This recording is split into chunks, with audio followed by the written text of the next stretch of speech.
Well-known evangelist and religious leader Billy Graham died last month. And he said, when you hear that I died, don't believe a word of it. He said, because I'm more alive than I've ever been in my life. Welcome to A Grief Observed. I'm your host, Chaplain Kevin Weaver, and today I have with me on our program, Miss Fran Damato. Hi, Fran. Hi. How are you today? Good, thank you. Good, good. Hey, Fran is, so that you know, she's the volunteer coordinator and bereavement coordinator for Compassus Hospice. So those are her credentials, and so we bring her on today during this. This is kind of in referring to Billy Graham dying, because I don't know of anybody who doesn't know who Billy Graham is. He's certainly a very prominent and a wonderful voice that has echoed through Americana religion and certainly worldwide. And I brought Fran on because we greet times like this with, I say it's where both sorrow and joy collide.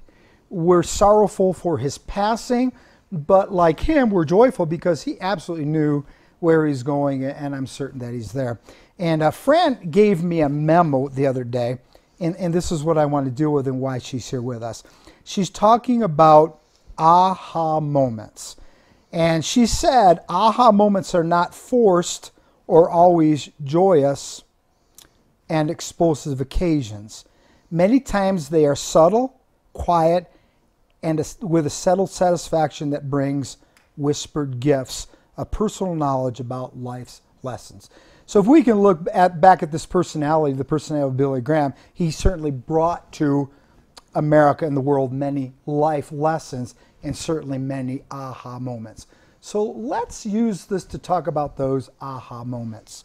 Refer to the memo that you sent out, the aha moments. I read the definition that you gave, but what do you mean by an aha moment? Well, an aha moment, for an example, I was called to a patient caregiver, and she was very distraught. The nurse, the home health aide, everyone was in the room with her father, and she was feeling so guilty about the fact that she was hoping that he would pass quickly without pain. Mm-hmm. And so I asked her, I said, how long have you been taking care of your father? And she told me 5 years. Wow. What in that time period were there life events? Well, she had gotten a divorce. She was unable to see her son play in ball games for that period of time because she really didn't have any assistance. And so I told her, so basically you're stuck between frustration and obligation. Yeah, there you go. And she said she agreed, and I told her, I said, you want your life back. You want some kind of normalcy. And she cried, and it kind of was a relief cry.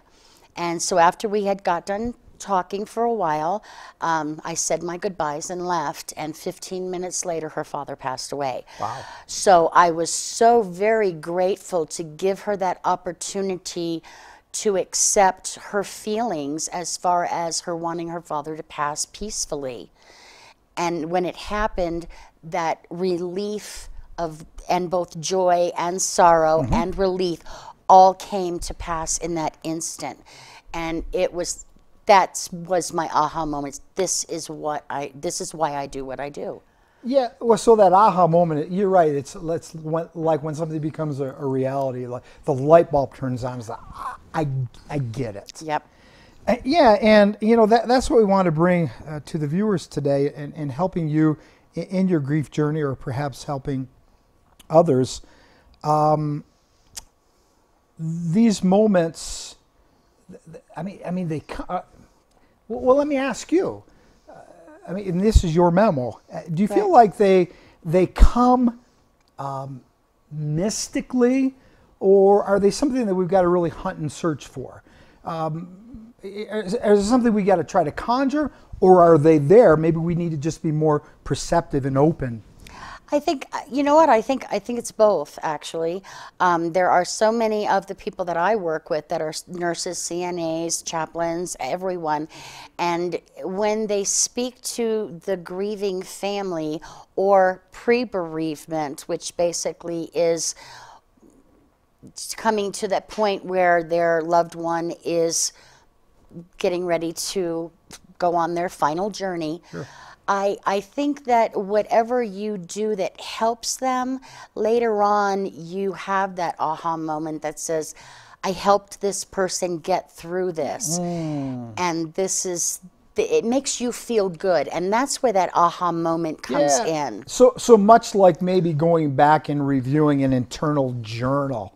Right. You know, I when my mother-in-law, we got the news that she was going to die, I began to journal every day. And I journaled every day, and it was nearly year to date that she died.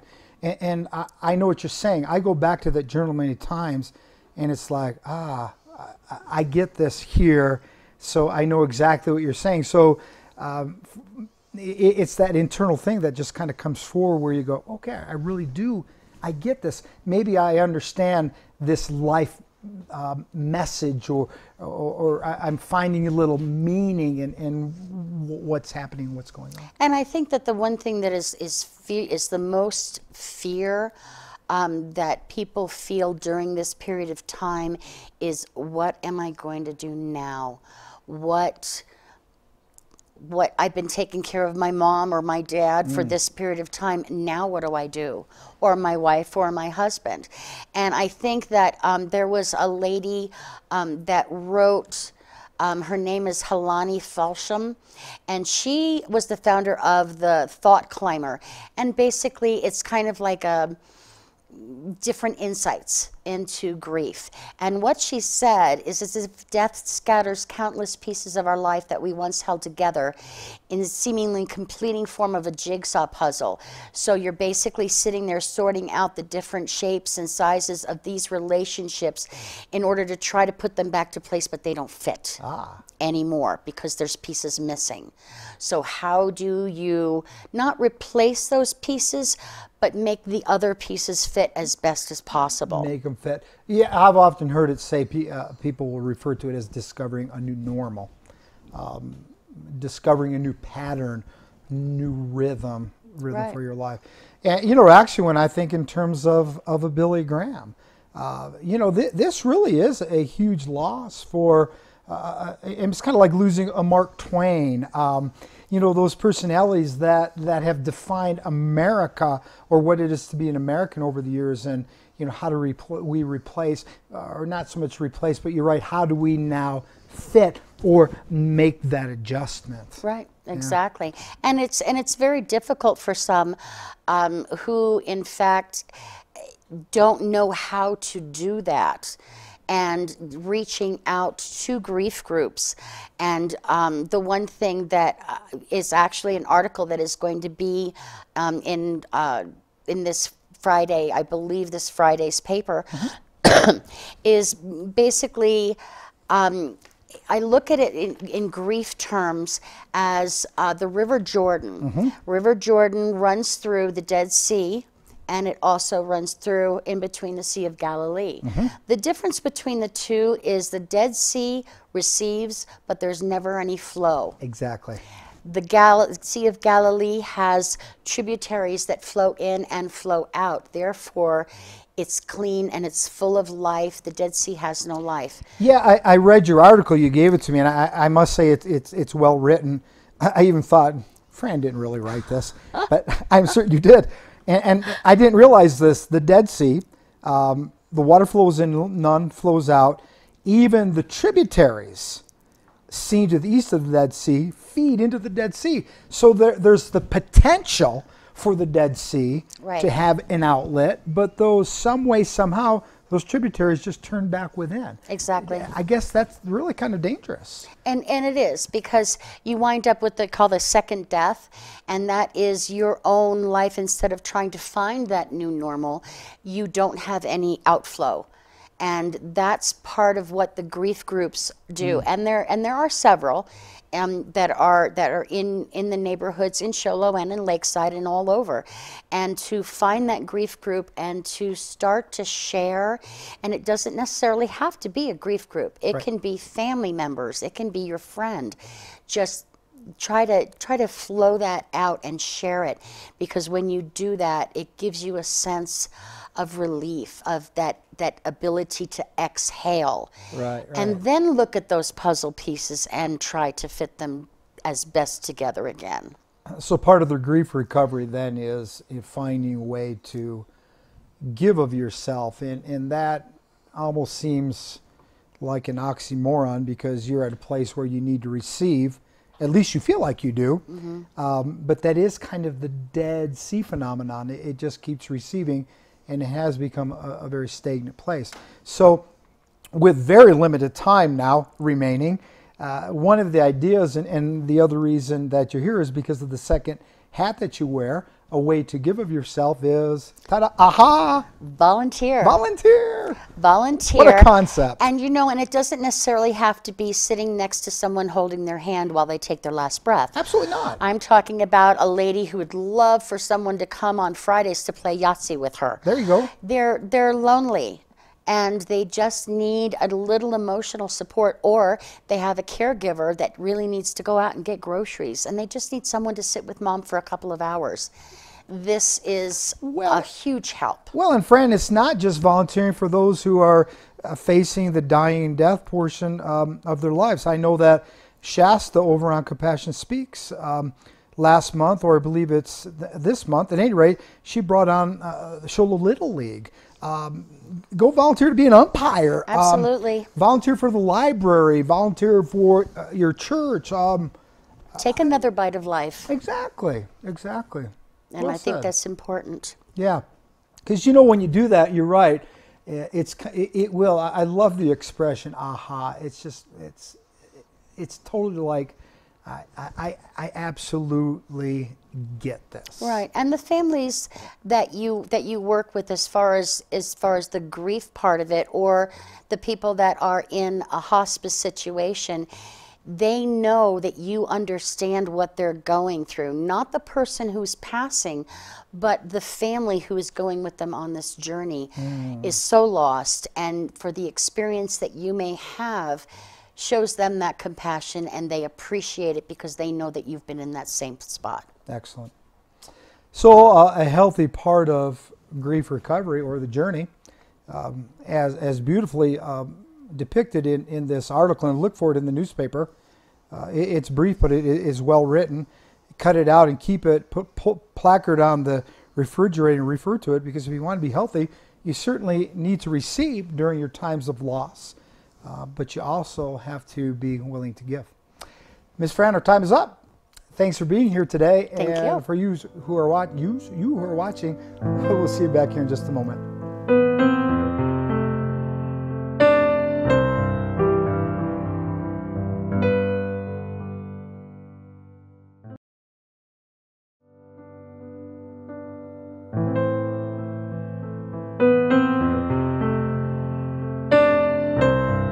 Welcome back to A Grief Observed.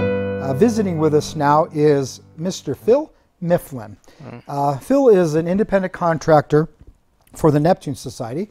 And why I have Phil with us here today is because I recently enlisted, signed up with the Neptune Society as far as my end-of-life disposition is concerned. And the Neptune Society is a cremation organization. But that aside, we're not here to promote any organization. It's just that I developed, I believe, a very nice friendship with Phil. And I wanted Phil to come on and talk about his life experiences. So, Phil, welcome. Thank you, Ken. Yeah. So, how you doing today? I'm doing well. Good. Getting over a cold. Well, if you feel like coughing, we'll throw you a cough drop and I'll jump in for you. Well, we're going to jump right into this because Phil was sitting watching as we filmed the first segment, and you can see a few minutes just flies by. We're already a minute into this, and all we've done is exchange pleasantries. So, something I've noticed in my work, and I don't think Phil minds, he's an 80-year-old man. I know he doesn't look it, but he's 80.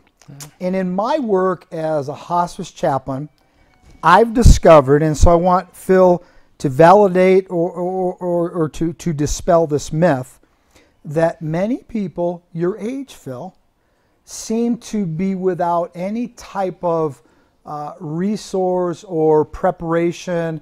As a matter of fact, my mother even told me when my stepfather died that, Dick didn't believe in life insurance. And it seems like many people your age have no preparation for what's a certainty in life. Can you speak to that? Well, it is sad. It's a reality. In fact, it was, kind of where I was until my mom passed away, and her preparation really spoke to me. It was a gift to me that she had taken care of things that I didn't have to take care of as the oldest son. And so, but yeah, I think it's, for one thing, people don't like to face it. They don't like to Who does? Yeah, of course. I get that. But it's inevitable, right? Yeah. Even someone is like Billy Graham, the Lord's going to call him home sometime. Exactly. So I think it's really important that we do that planning. For one thing, it really protects your finances. Mm-hmm. You lock in a price, and the price never goes up, so it's taken care of. The earlier you're taken care of, the more you save, because with inflation, prices go up. Yeah. The other thing it does is it protects your wishes. Right. We've had issues with our family where they didn't have anything in writing, and so the wishes of the person that passed weren't honored. Yeah, that's why I think that from my perspective, and I'm really feeling like this is becoming part of my mission in life, is helping people to prepare for something that is absolutely certain. When I was studying for my degree in thanatology, I read many textbooks, and I believe it or not, I found a textbook that literally published a statistic. It was in there in black and white, and it said 1 out of 1 people die. and I comically, I laugh at that because that's kind of a silly thing to print, but many people act like it's just not going to happen to me. And so I'm in a position, and I want to help people to, get prepared, be prepared. And something that you said, and why I've made preparations, even at my very young and vibrant phase in life, is because it's something I don't want my children to have to worry about. Exactly. My oldest child, our only girl, is really smart, but she's one of these real nervous people, and I would not want her having to deal with that. So it's, we sat down and it's all taken care of, and she was so relieved to know that it wasn't something that she was going to have to deal with at a time that's so emotional and you're so vulnerable. So yeah. That was important. Well, and our first guest, Fran, we just moments ago we were talking about aha moments in life, and for me, I've bought many things in life, and I've kind of, you always go through that kind of buyer's remorse, buying the car, the house. Should I have done this? Should I not?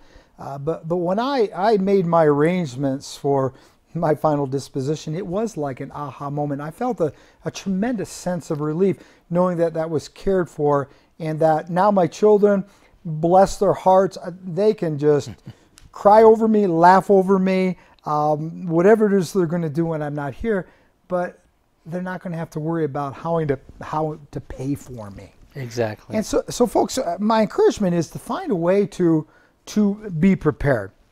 We referenced Billy Graham in the first segment. He certainly was prepared spiritually. And I think many people are prepared spiritually. But along with that is a responsibility of being prepared in the physical realm. As you know, I write an article for the local paper, My Dear Go, and Go simply means grief observed. And many people write into it. And I want to refer to a letter that came to me, and I responded to it. And maybe you can help me with this, Phil. In response to your article entitled, Why I Have to Pay to Say Goodbye, a recent obituary of a Sholo citizen read, in lieu of flowers, the family's kindly asking for the mortuary donations to help with the cost of Bill's funeral. What's going on? Are funeral costs becoming so exorbitant that families are being forced to make a plea for financial help with the very breath it is meant to honor and memorialize their loved ones? I mean, is it getting that out of control? I mean, you're an old man now. You're a wise man now. That's better. What's going on? Well, I think that the reality is, if you haven't planned, most people haven't planned financially, and so now all of a sudden this is a big hit to them, especially depending on what decisions they make about how they're going to handle the end of life event. And so for a lot of families, that's where they are. Be able to pay for it, they're having to do some extra things that ask for money from others. And so that's why it's so important that you do the pre-planning so it's taken care of. That's not an issue then. If people want to donate for something else, but it won't be for that. You know? And again, you know, as we said when we began this segment, Phil is with the Neptune Society, but that is an alternative. There are, and certainly funerals are an option, but pre-plan. Find ways to come up with the resources now. A life insurance policy, simply taking a few bucks out of a paycheck each month and stuffing it under the mattress, if you will. That's the biggest thing. It's easy to sit here and say, boy, these funeral homes, man, they're out and they're so expensive, and boy, this is an American atrocity. But the sad thing is, we're not preparing. It's my responsibility to prepare and have the resources in place. It's not the funeral home or the cremation society to make it affordable for me. It's my responsibility. And I think for some strange reason, we're stepping away from that responsibility. And I know that it's a topic nobody really wants to talk about, but remember, I have a textbook I can bring to you that says 1 out of 1 people is going to die. That's right.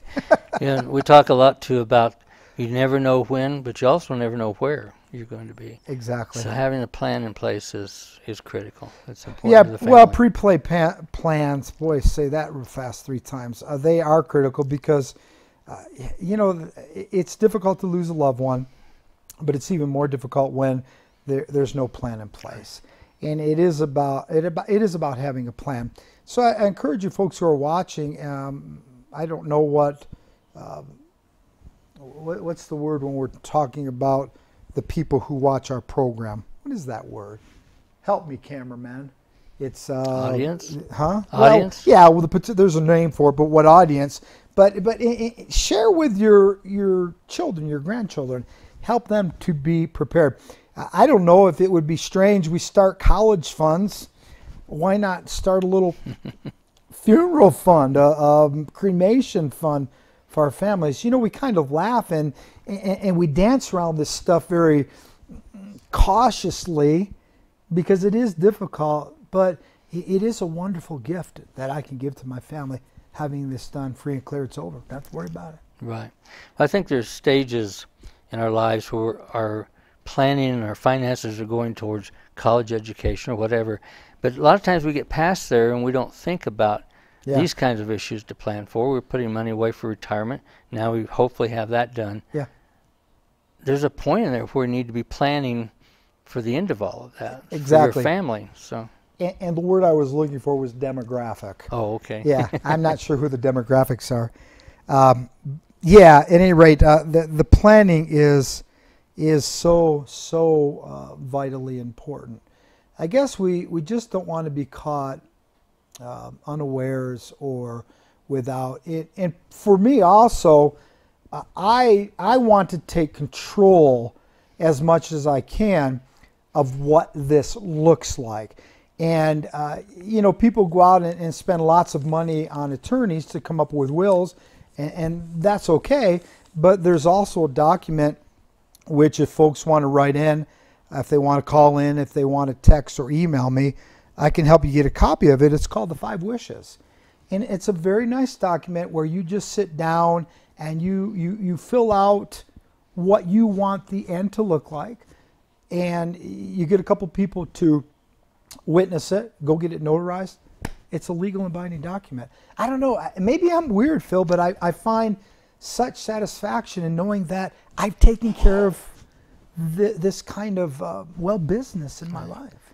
Yeah, it's we had a sad situation. It was in our family, but it was a person that had expressed wanting to be cremated. But as it turned out, it was unexpected. The death was unexpected of the mother, and it was her mother rather than the husband that says, "No, we're going to do a certain thing," and it cost a lot of money. And the person that wanted to be cremated didn't have a choice. Had they had a plan, they could have expressed that, and it would have been legal. Yeah, that was important. Well, again, I find it very encouraging for me, empowering for me to know that here's these wishes that my family is to carry out. I mean, if they don't, I don't know if I can haunt them. I don't believe that's the case. But it's empowering to know that I'm just giving them a guideline, and all they've got to do is follow. I mean, I'm the kind of parent who, when we go out to dinner, I have a hard time letting my children pay. I always, give me the check. And, Tammy's always kind of, let them pay, Kev. I mean, I get that. But it's nice to know that, look, I provided this gift. And we don't think of it as a gift, but it is a wonderful gift that you can leave for your family. We've got a minute and 19 seconds. Phil, you want to add anything? Only this, that, if we don't pay the price today, our loved ones will pay a higher price later. It's true. Well, what's the old adage? Pay me now or pay me later, That's right. So, yeah. Phil, thanks for being here. And really, thanks for being a friend. And I hope that we get to know each other a little bit better. And for those of you who are watching, thanks for tuning in today to Grief Observed. And we'll see you next month.